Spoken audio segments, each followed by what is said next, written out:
Picture this. You're standing in the middle of Siberia, decades after the world forgot. It's silent. Too silent. The forest around you is wrong. The trees don't have branches. They stand like millions of scorched telephone poles, stripped bare, pointing accusingly at the sky. This is the epicenter, but there's no crater, no impact zone, no fragments of what did this. There is only an unnatural silence and 830 square miles of a flattened, dead world. Official history tells you a meteor exploded, but the evidence left behind, the evidence we've uncovered, tells a far more disturbing story. What you're looking at isn't a grave. It's a warning. And now please stop the video and subscribe to our channel. To be able to keep making videos like this, we need to reach 1,000 subscribers as soon as possible. Thank you. That silent, dead forest is the endpoint of our story, the physical scar left on the world. But before anyone even knew that scar existed, the planet itself felt a tremor. The first sign wasn't a cataclysmic boom, but an eerie, unnatural whisper that crept across the globe, thousands of kilometers away in London. For several nights, the sky refused to get dark. Imagine the confusion. It's midnight, the pubs are closed, but the sky is glowing with a strange silvery luminescence so bright you could stand on a street corner and read the fine print of a newspaper without a lamp. It was a beautiful, terrifying omen, a silent announcement that the fundamental rules of night and day had been broken. But this was more than just a trick of the light. Inside meteorological offices across Great Britain, something impossible was being recorded. Sensitive instruments called barographs, machines that measure atmospheric pressure, began to twitch. They traced a sudden, violent spike in the air pressure, a physical shockwave that had traveled over 5,000 kilometers from the heart of Siberia. This is where the story becomes truly unbelievable, where the data starts to look like a mistake. Because that pressure wave, a ripple of pure kinetic force, was so immensely powerful that it didn't just stop. It continued its journey, circling the entire circumference of the Earth, and was picked up by the very same instruments a second time as it arrived back from the opposite direction. Think about that. An explosion so violent its physical echo lapped the planet. Twice. Yet, on the ground, no one knew what had caused it. There was no declared war, no known volcanic eruption, no earthquake large enough to explain it. How could an event in the middle of nowhere leave a physical fingerprint on the entire planet, yet have no name, no source, and no known cause? To find the answer, you have to go to the few people who saw it coming. The people who looked up and saw a second sun ignite in the morning sky. And what they described is far stranger than any simple explosion. That physical fingerprint on the globe was the first clue. But it was abstract. A line of ink on paper recorded in sterile laboratories.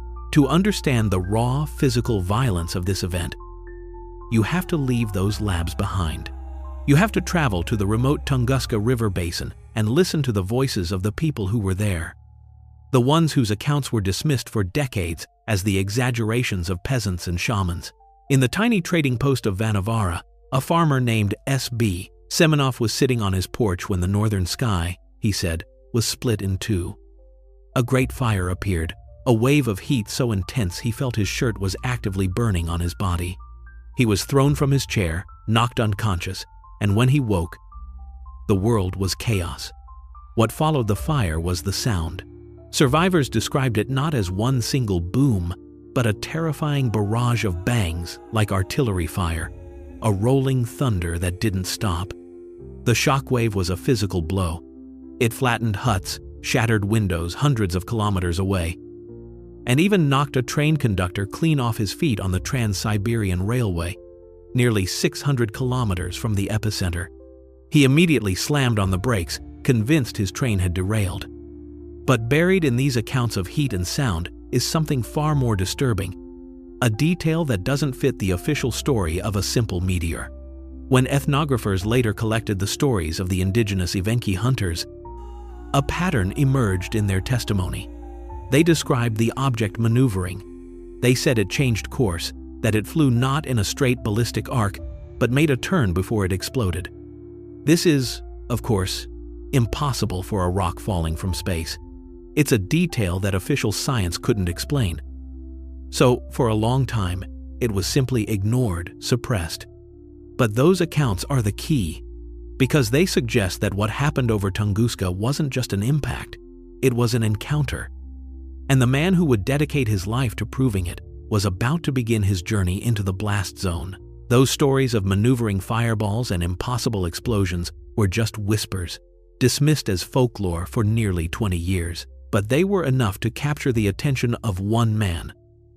A man of science who would become obsessed with finding a rational explanation. His name was Leonid Kulik, a mineralogist for the new Soviet Academy of Sciences. To him, this wasn't a story of supernatural forces. It was an opportunity. He was convinced that deep in the Siberian taiga lay the prize of a lifetime. A massive iron meteorite. A celestial treasure he could secure for the glory of the state. His mission, officially, was simple. Find the impact crater, locate the meteorite, and study it. But getting there was a nightmare. The journey was an arduous, multi-year struggle against the unforgiving wilderness. Kulik and his team pushed through swamps, endured plagues of insects, and navigated a landscape with no maps, guided only by the fragmented stories of local hunters who were often reluctant to speak of the place they called the Valley of Fire. With each failed attempt, with each season that pushed him back, his obsession grew. He was driven by a vision of a classic impact site, a deep, clean crater with a priceless metallic giant resting at its center. Kulik was searching for a rock, a simple, dead piece of iron that fell from the sky. But what was waiting for him in that silent forest, the thing that had terrified the locals into silence for 2 decades, was not simple. And it was not dead. After years of struggle, after pushing through a wilderness that wanted him gone, Leonid Kulik finally reached the promised land. He crested the final ridge, his mind braced for the sight he had envisioned for so long, a colossal crater, a grand wound in the earth with a cosmic jewel at its center. But what he saw shattered his reality. There was no crater. There was no hole. In the dead center of the blast zone, where the impact should have been most violent, a forest of pale skeletal trees was still standing. They were ghosts, stripped of every branch and all their bark, pointing like a million accusing fingers directly at the sky above. It was the exact opposite of what any science predicted. Utterly baffled, Kulik and his team began the painstaking work of mapping the destruction. And the mystery only deepened. For over 2,150 square kilometers, an area larger than modern-day London, the trees were flattened in a radial pattern. But as the map took shape, it revealed something deeply unnatural. The blast pattern wasn't a simple circle. It was a vast, strangely symmetrical shape, like the outstretched wings of a gigantic butterfly. This was the moment the Tunguska Event became a true paradox. The evidence pointed to an explosion with the force of 15 megatons of TNT, an explosion that flattened a city-sized area of forest and whose shockwave circled the globe. Yet the central pieces of the puzzle were simply gone. There was no impact. There was no crater. And despite his desperate searches, Kulik never found a single meteorite fragment. The weapon was gone, leaving only the wound. The search for a body had failed, so the investigation had to turn to searching for a ghost. Kulik's failure to find a meteorite left the investigation at a dead end for decades. The world plunged into war, revolution, and the chilling paranoia of the Cold War. And the silent, butterfly-shaped wound in Siberia was all but forgotten. But science doesn't forget. In the late 1952, a new generation of Soviet scientists, armed with new techniques, returned to the blast zone. They weren't looking for a giant rock anymore. They were looking for dust. Led by researcher Gennady Plekhanov, teams began a systematic and grueling analysis of the soil, filtering tons of earth and peat in search of microscopic clues. And they found them. Embedded in the soil and trapped in the resin of the surviving trees were tiny, glassy spherules, perfect microscopic beads of melted and resolidified rock and iron. It was the first piece of new evidence in nearly 30 years. But the real breakthrough came when these beads were put through a chemical analysis. They contained shockingly high levels of nickel and iridium. These are elements incredibly rare in Earth's crust, but they are the common building blocks of asteroids and comets. It was the absolute, undeniable smoking gun. There was no body, but there were bullet fragments. The invisible culprit, the ghost that had haunted the taiga for half a century, finally had a fingerprint. It was extraterrestrial. But this discovery only opened up a new, more disturbing question. What kind of extraterrestrial object vaporizes into nothing but microscopic dust while unleashing the force of 1,000 atomic bombs? That chemical fingerprint proved the object was alien, but it didn't explain the sheer weirdness of the devastation. The energy released in that airburst had to go somewhere. And the next clue discovered suggests it didn't just dissipate. It soaked into the very biology of the land. When geobotanists went back to that silent, central zone, they did something Kulik never could. They took core samples from the surviving telegraph pole trees to study their growth rings. They were looking for evidence of trauma, a scar in the wood marking the moment of the blast. They found the scar, but they also found something else, something that defied all known science. In the years immediately following 1908, the trees didn't struggle. They didn't just recover. They began to grow at a dramatically accelerated rate, faster than any other period in their centuries-long lives. The energy didn't just knock the trees down. It seeped into the survivors, forcing them into a period of grotesque, rapid growth. It was a scar that grew, an unnatural pulse of life in a place defined by death. It's a deeply unsettling thought.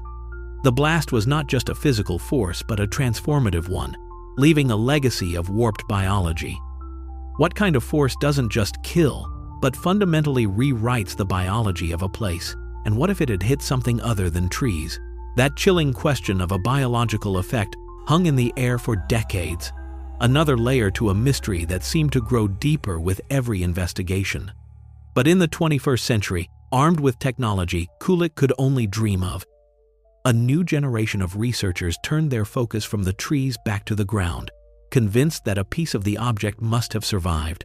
An Italian team, led by Luca Gasparini, zeroed in on a small, unusually deep body of water a few kilometers from the epicenter, Lake Checo. Its perfectly conical shape was unlike any other lake in the region.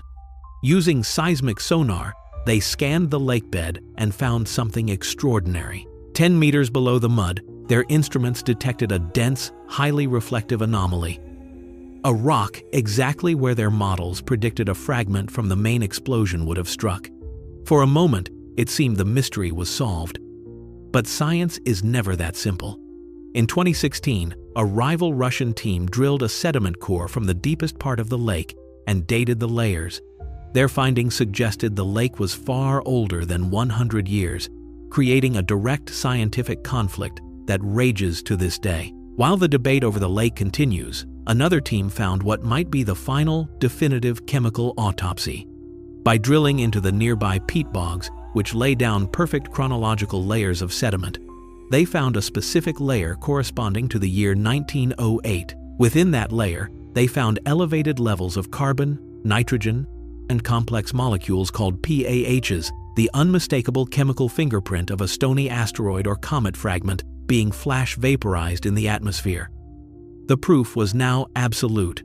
A cosmic object had exploded. But all this new evidence only made the central question more urgent. Just how powerful was this ghost? That final, definitive proof left only one question. Just how powerful was this ghost? For decades, the estimates were educated guesses. But today, we don't have to guess. Using supercomputers, scientists can now create a virtual model of the Earth's atmosphere. They can feed it all the data, the pressure wave that circled the globe, the seismic shock, the precise butterfly pattern of the flattened forest, and run the event in reverse to calculate the force required. The result is a number that is difficult to comprehend. The energy released in the skies over Tunguska was equivalent to 10 to 15 megatons of TNT. For context, the atomic bomb that destroyed Hiroshima and introduced the world to nuclear horror was about 15 kilotons. This was not kilotons. This was megatons. The Tunguska event was, at minimum, 1,000 times more powerful than the Hiroshima bomb. It was an explosion on a scale that, at the time, humanity could not even conceive of, let alone create. Now, take that power out of the empty Siberian forest and place it in our world. Imagine that flash, not over empty taiga, but over Paris, London, New York. The bright nights that followed would be the glow of a glass parking lot. The pressure wave would be the echo of a civilization that no longer exists. This is the ultimate terrifying truth of Tunguska. A silent, indiscriminate force with the power to erase a modern metropolis from the map. And it came out of a clear blue sky with absolutely no warning. That power, arriving unannounced from the void, represents the universe's ultimate indifference. The Tunguska event wasn't an act of war or an act of God. It had no motive, no malice. It was simply a random intersection of cosmic trajectories, a stray piece of rock and ice that ended its billion-year journey in a flash of unimaginable violence. It serves as a terrifying benchmark, a reminder that our entire world can be fundamentally and irrevocably altered by sheer chance. But the most haunting part of this story is that the horror of Tunguska is no longer just a cosmic possibility. In the decades following the explosion, in the crucibles of science and war, humanity painstakingly learned how to replicate that power for itself. We harnessed the atom and unleashed a force equal to the one that leveled Siberia. The silent, ghostly forest is therefore more than just the tombstone of a comet. It is a preview, a chillingly accurate model of what happens when that same level of power is wielded by human hands. The Tunguska event was a mystery of physics, one that took a century to piece together. The question it leaves us with is one of choice. What do we do now that we hold the power of a ghost comet in our own hands?